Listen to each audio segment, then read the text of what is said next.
semuanya, sekarang kita ada di pameran Galeri Raos Kota Batu. Nah, di sini ada banyak sekali karya seni dari seniman senior yang hebat-hebat. Tentunya bisa dilihat ada banyak banget karya seni yang memukau dan ada 17 seniman serta karyanya. Nah, kali ini kita akan mewawancarai salah satu seniman senior dari Kota Batu. Penasaran kan siapa orangnya? Yap, dia adalah Bapak Sugiono.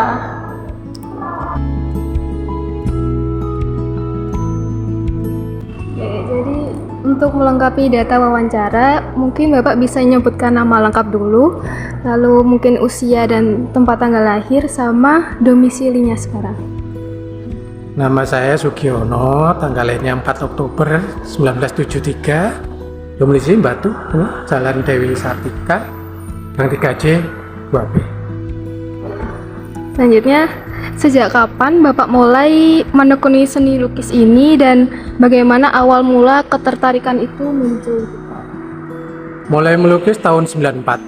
Nah, ketertarikan waktu itu sama mungkin kayak ketika saya melihat pameran di sini juga di galeri waktu itu, tapi tidak segini masih. Galeri ini masih kecil, masih separuh lah, masih kecil, masih bentuk gudang waktu itu. Juga di sini. Iya, waktu itu masih punyanya Jupen, ada Jupen ya, juru benangan di sini. Jadi waktu itu lihat pameran, ya kok tertarik, akhirnya nyoba-nyoba. Jadi awalnya pameran ya pengalamannya. Iya, pameran. Lalu kalau ada tokoh nggak yang mempengaruhi perjalanan Bapak dalam melukis ini? Yang jelas ada. Ya ketika kita melihat sebuah lukisan yang sangat menarik, itu pasti akan siapa sih ini yang lukis gitu. Nah, waktu itu. Dan kebetulan yang senior ini waktu itu bagus-bagus. Jadi ya banyak dari teman-teman yang senior di Batu itu yang mempengaruhi. Selanjutnya, apakah Bapak memiliki gaya atau aliran tertentu yang paling ditekuni begitu? Sebenarnya gaya saya ini bebas ya, cuma kan mungkin yang lebih dominan ke realis gitu aja. Karena mungkin basicnya di realis, jadi saya tekuni di realis gitu. Jadi dari sekian banyak lukisan yang udah Bapak buat nih, apakah ada salah satu yang menjadi penanda penting atau titik balik dari perjalanan seni Bapak gitu?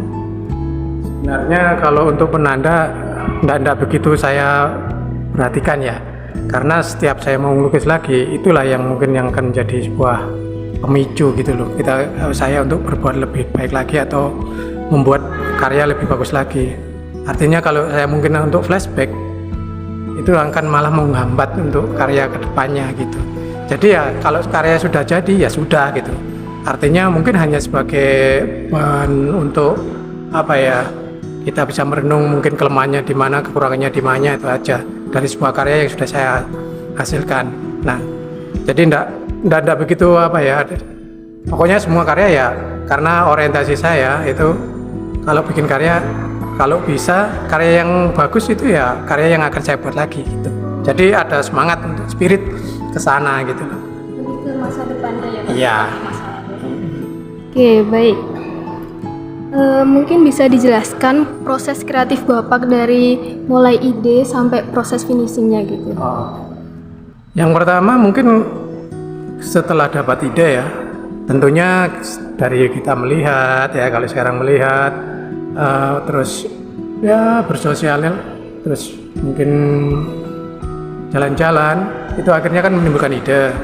Terus saat mungkin kita saling tukar pikiran dengan teman, dengan siapapun lah, kita akhirnya punya ide, terus menyiapkan format yang akan kita eksekusi itu dengan media apa, ukurannya berapa, itu saya persiapkan. Kira-kira ide ini cocoknya di format berapa. Terus kalau sudah siap, tinggal kita sket, kita dasari. Kalau misalkan objeknya enggak ada di saya coba cari. Artinya hunting untuk ya bisa foto waktu itu, bisa apa. Kalau sekarang mungkin bisa googling ya. Nah, itu sebagai pemicu juga gitu loh. Oh, ternyata ini mungkin bisa kayak gitu. Akhirnya kita eksekusi. Ya bertahap sih, karena realis kan nggak bisa langsung jadi. Artinya butuh beberapa hari bahkan bulan untuk menyelesaikannya. Dan itu pun juga kadang saya nggak langsung eksekusi satu karya, jadi ada beberapa karya yang saya eksekusi. Soalnya kalau hanya satu karya itu mungkin akan memakan waktu dan menghasilkan secara kuantitas mungkin sedikit ya. Tapi beda kalau saya mengerjakan beberapa karya, itu hanya untuk mengantisipasi agar karya saya juga bisa produktif gitu. Jadi Bapak ini biasanya melukis pakai apa aja Pak? Ini kan ada arang. Biasanya pakai apa lagi? Kebetulan saya multimedia ya, artinya terserah, tergantung apa idenya nanti yang saya pakai, eksekusi pakai apa gitu. Bisa cat minyak, bisa akrilik, bisa pensil warna, bisa kayak gini. Kebetulan karena kita ada komitmen untuk pakai arang, ya pakai arang. Artinya kita menyesuaikan ide itu sesuai ya. Karena apa ya? Kalau dilukis saya kira semua media itu bisa menjadi bahan untuk melukis itu. Artinya tidak ada keterbatasan satu media itu. Misalnya kita dilukis hanya pakai cat minyak, terus tidak bisa pakai media yang lain, kayaknya akan menghambat, membatasi untuk produktivitas itu lagi. Bebas gak saya? Mungkin bagaimana Bapak menentukan kapan sebuah karya itu dianggap benar-benar sudah selesai begitu Pak? Biasanya kan orang kan nggak tahu harus berhenti di mana. Ini udah selesai belum ya karyanya begitu? Kalau saya pertama mungkin dianggap selesai itu ketika semua ide, semua gagasan itu sudah masuk. Terus kalau kita koreksi atau kita setelah kita kontrol itu sudah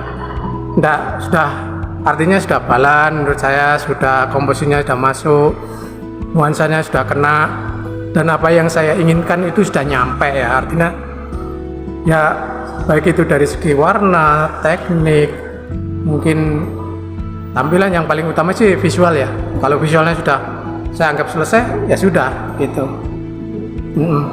Masih Pak, selanjutnya mungkin teman saya akan bertanya seputar pameran itu, manajemen pameran begitu. Saya akan bertanya soal seputar pameran ya Pak. Jadi Bapak itu sudah berapa kali berpameran dan di mana saja? Kebetulan untuk saat ini saya lupa ya berapa kalinya ya. Karena sejak 94 soalnya ya, tahun 94. Mungkin secara garis besar saja kalau saya pameran mungkin saya sudah di Batu, Malang, Tujuan, Surabaya, Solo, Jogja, Jakarta, Singapura, terus Selandia Baru, Hong Kong, dan yang ada di kemarin itu di Eropa Timur itu. Tidak sampai internasional ya? Ya lumayan dari macam mendingan. Ya. Apa kesan khusus Bapak ketika mengikuti pameran dengan tema tertentu? Kalau mengikuti pameran dengan tema tertentu itu bagi saya itu ada sebuah tantangan juga ya, karena biasanya seniman itu tidak dibatasi dengan tema. Nah, ketika kita diberi tema, artinya kita harus merespon. Nah, tantangannya ya bagaimana kita semaksimal mungkin merespon tema itu. Maka bisa sampai kena apa enggak. Nah, disitulah tantangannya. Kita harus mencari bagaimana sesuai dengan tema yang disebutkan. Apa yang biasanya Bapak persiapkan sebelum mengikuti pameran lukisan? Yang jelas kita mengerjakan karya ya. Karya harus benar, minimal kita harus selesai. Dalam arti siap ajang ya, siap pamer itu. Terus yang jelas mungkin persiapan ya renik-reniknya mungkin kita mempersiapkan di mana tempat, kapan, waktunya, terus mungkin secara kalau personal yang jelas bagi saya pasti kesiapan mental juga, mental, terus fisik, dan juga kalau sendiri itu sangat menguras energi. Artinya harus kita siapkan dari awal, benar-benar siap, baik itu karya, fisik, mental, dan kesiapan yang lain juga dana-dana. Menurut Bapak, bagaimana peran seorang seniman dalam menyukseskan sebuah pameran? Perannya sangat penting ya bagi saya. Yang jelas karena sebagai penggagas untuk pameran dan yang sangat terlibat dari pameran itu harus benar-benar sih. Karena yang dipamerkan kalau seniman kan karyanya, artinya perannya di situ sangat besar sekali, yaitu mempersiapkan karya dengan semaksimal mungkin. Artinya benar-benar siap lah untuk siap pamer. Dan di luar karya sendiri mungkin banyak yang kemudian mungkin secara organisasi atau mungkin secara kontribusi yang harus diperlukan kayak apa, itu masing-masing kan mungkin ada bagiannya sendiri-sendiri. Siapa saja biasanya terlibat dalam manajemen pameran? Apakah Bapak bekerja sama dengan kurator, panitia, atau tim lainnya? Tergantung jenis pamerannya. Kadang-kadang kita membutuhkan kurator, kadang-kadang juga membutuhkan agent, juga kadang art manager kan kayak juga. Terus juga ada yang sifatnya EO ya, kadang itu event organizer. Tapi kadang juga kita nggak butuh apa-apa ketika pameran itu memang skalanya kecil kan gitu. Yang dimana kita bisa handling sendiri. Tapi kalau pamerannya skalanya besar terus bersama, artinya sebuah kerjasama sebuah tim, ya kita butuh orang-orang seperti itu. Apalagi mungkin yang mencakup dana misalkan. Kalau dananya besar, skopnya besar, artinya yang kita kerjakan juga besar, itu pasti membutuhkan banyak pihak yang harus terlibat, baik itu sponsorship, mungkin EO, kurator, art manager, agensi, dan mungkin banyak lagi. Bagaimana manajemen pameran berdampak pada kenyamanan pengunjung dan keberhasilan pameran itu sendiri? Kalau memang benar-benar dipersiapkan, pasti sangat berdampak ya. Artinya sebuah event itu akan beda kalau dipersiapkan secara acak atau secara seadanya dengan yang dipersiapkan secara art manajerial yang bagus ya.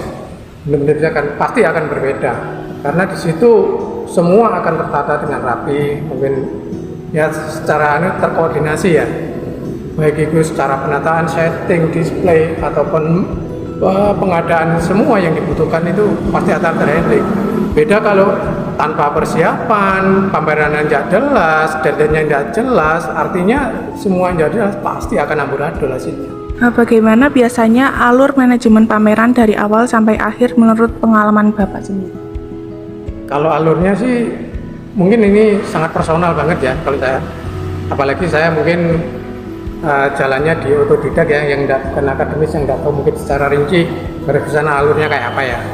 Kalau saya biasanya alurnya itu dari seniman ketika dia membesarkan sebuah karya untuk sebuah event itu, jika kita bekerja sama, kita akan mengadakan sebuah mungkin pertemuan dulu ya, artinya kita perlu kerjasama kayak apa, perlu penyesuaian MOU kayak gitu, dan setelah kerjasama itu jadi, kita akan mengerjakan porsi-porsi atau bagian-bagian mana yang menjadi tanggung jawab kita masing-masing kayak gitu. Nah nanti ketika sudah berjalan, ya kita sesuai dengan MOU itu, kayak apa yang ada di dalam MOU kayak gitu. Ini dari sisi teknis, apa yang paling krusial dalam manajemen pameran itu, Pak? Yang paling jelas setting dan karya ya, karena yang akan kalau di karya seni itu kalau nggak ada itu dan settingnya nggak bagus, wah repot is. Pasti kalau apapun dibilang bagus, sementara karyanya nggak bagus, settingnya nggak bagus, nanti akan percuma. Yang paling utama sih kayak karya, karena kayak karyanya itu yang dipamerkan. Apa yang biasanya menjadi hambatan terbesar dalam pelaksanaan sebuah pameran? Dana sih, paling utama itu dana dari dulu kayak gitu. Ya kita tahu lah, kalau tidak ada dana pasti akan kesulitan, pasti akan berdampak pada semua sektor, baik itu persiapan karya, persiapan pameran, pasca maupun habis pameran itu pasti. Dan setelah itu mungkin ya siapapun yang terlibat di dalamnya kayak gitu, setelah dana mungkin itu, terus komitmen para seniman ataupun para ya yang terlibat di dalamnya kayak gitu. Tapi yang paling utama kalau saya sih dana sih biasanya dana kan kayak gitu.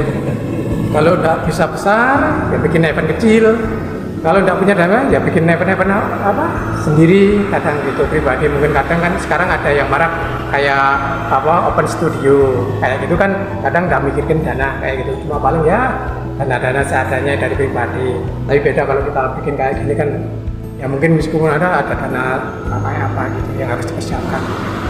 Mungkin ini agak personal ya Pak. Jadi apakah ada karya Bapak yang sudah sempat terjual dalam pameran maupun di luar pameran itu? Alhamdulillah sering gitu aja. Semuanya. Iya, di pameran juga di luar pameran. Nah, kalau jika di luar pameran, bagaimana Bapak memasarkan karya seni itu? Apakah Bapak pernah menggunakan media sosial di internet begitu? Kalau untuk tahun-tahun yang ini mungkin secara nggak sengaja mungkin ada ya yang kita upload di IG kayak gitu ya.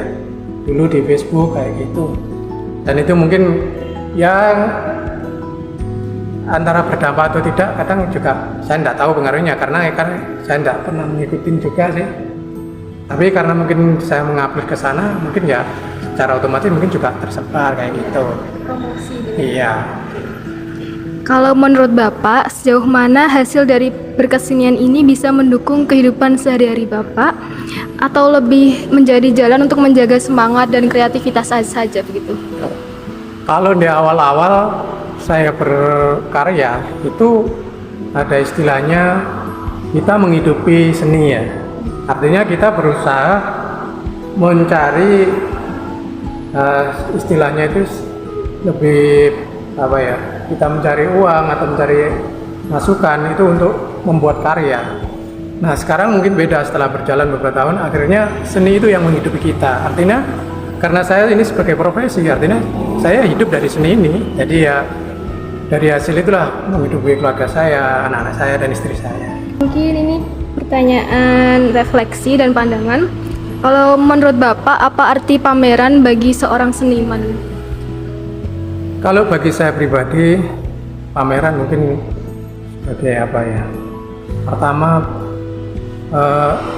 sebuah kebutuhan kita untuk berekspresi yang kita sampaikan untuk bisa dinikmati kepada khalayak umum ya, baik itu apresiasi, baik itu kurator, pengemerhati seni ataupun bahkan seorang kolektor, itu kita sangat membutuhkan itu.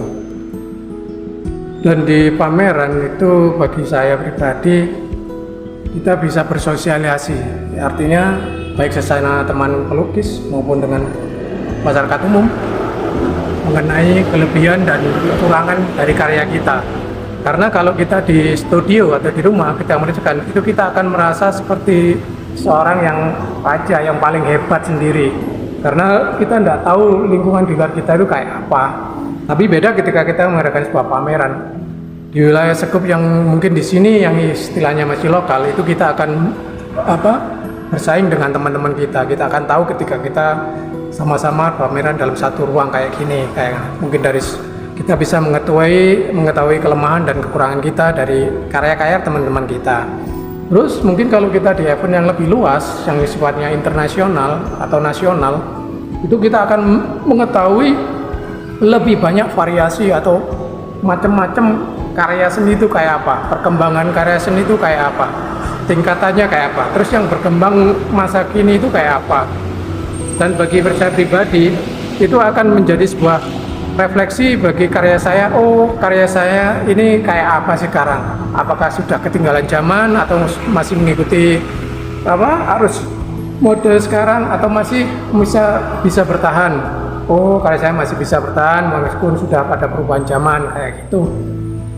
Dan yang paling utama itu tadi pengalaman-pengalaman yang di luar keseharian itu yang akan mendukung saya untuk berkarya lebih lanjut.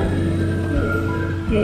Jadi mungkin selanjutnya bagaimana respon masyarakat atau audiens yang paling berkesan terhadap karya Bapak? Pertama, ketika saya karya tampilkan ya, apalagi ketika karya itu maksimal dari ketika pameran bersama misalkan, dan karya saya lebih maksimal dari teman saya akan kelihatan saya sangat senang sekali sih. Pasti masyarakat atau para apresian itu kalau melihat karya saya, lebih daripada karya teman, itu memberi dorongan semangat lebih gitu bagi saya. Oh ternyata saya masih ada kepercayaan yang dapat saya bangun. Artinya saya tidak merasa karya yang saya lakukan itu sia-sia gitu loh. Oh ternyata jerih payah saya yang saya kerjakan berlarut-larut atau kan banyak waktu yang saya buang itu ternyata sangat dihargai. Beda ketika saya mungkin bekerja tidak maksimal, itu akan sangat terlihat sekali. Apalagi dibandingkan dengan ketika kita pameran bersama, itu ketika karya kita tidak direspon, kita hanya dilihat hanya dilalui saja, itu akan menjadi sebuah koreksi bagi saya. Kenapa karya saya? Kenapa tidak direspon? Kenapa? Apakah ada kekurangan? Apakah tidak nyampe pesannya yang saya sampaikan kayak gitu? Dan itu sangat berarti bagi saya. Selanjutnya, apa tantangan terbesar menjadi seorang pelukis di masa sekarang ini? Kalau di masa sekarang, mungkin karena masa multimedia atau sosmed atau banyak sekali ya, itu tantangannya mungkin yang jelas kita harus lebih banyak kreativitas ya. Kreativitas kayak apa? Karena kadang karena semua sarana prasarana itu sudah sangat tersedia dan lebih banyak kemudahan ya. Beda dengan zaman saya dulu.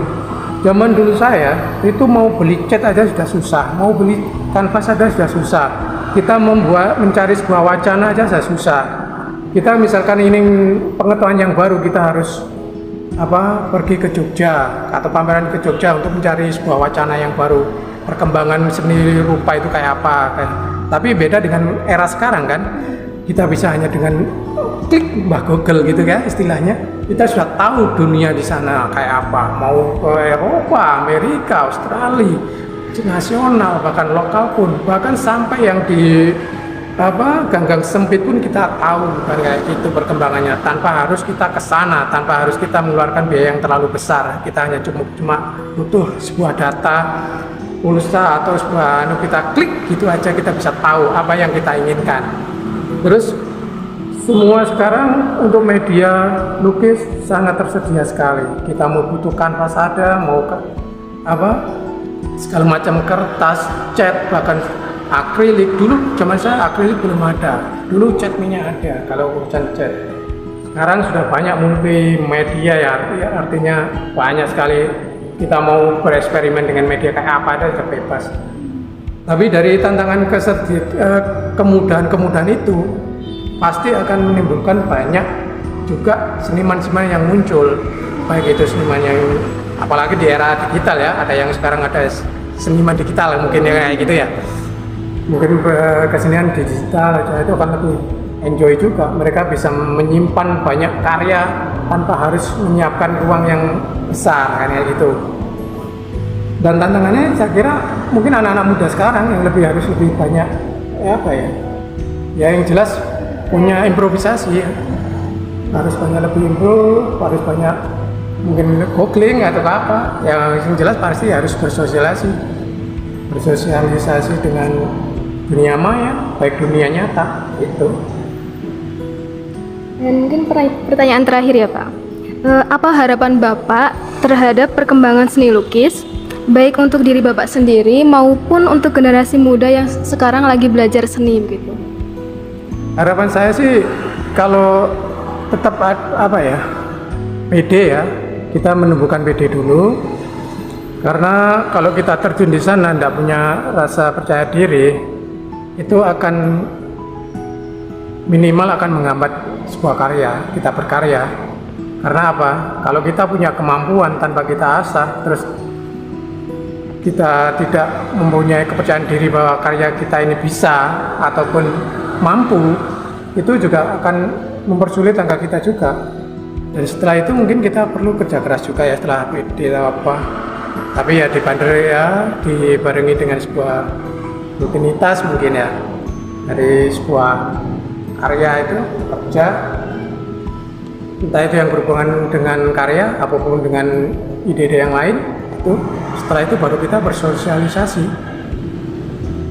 Jangan sampai kalau kita berkarya aja di rumah akhirnya menjadi sebuah karya yang tidak bisa kita tahu di mana lemah dan kelebihannya. Nah itu.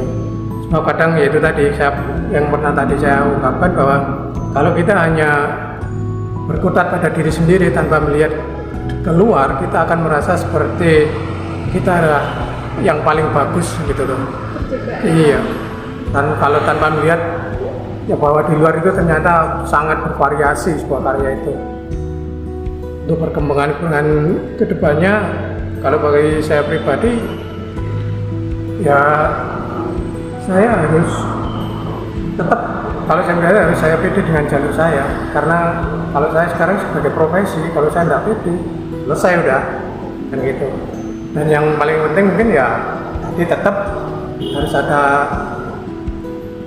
perkembangan yang perlu saya keluarkan lagi, atau ide-ide yang baru lagi, karya-karya yang baru kalau bisa sih. Kalau tidak bisa mungkin ya tetap di jalur ini, tapi dengan ya setiap kali ya kalau bisa sih, kalau istilahnya itu punya jam produktif ya, kayak gitu. Kita harus lebih banyak produktif. Iya Pak, itu pertanyaan terakhir dari kelompok kami. Mungkin setelah ini kita bisa foto bareng atau video bareng.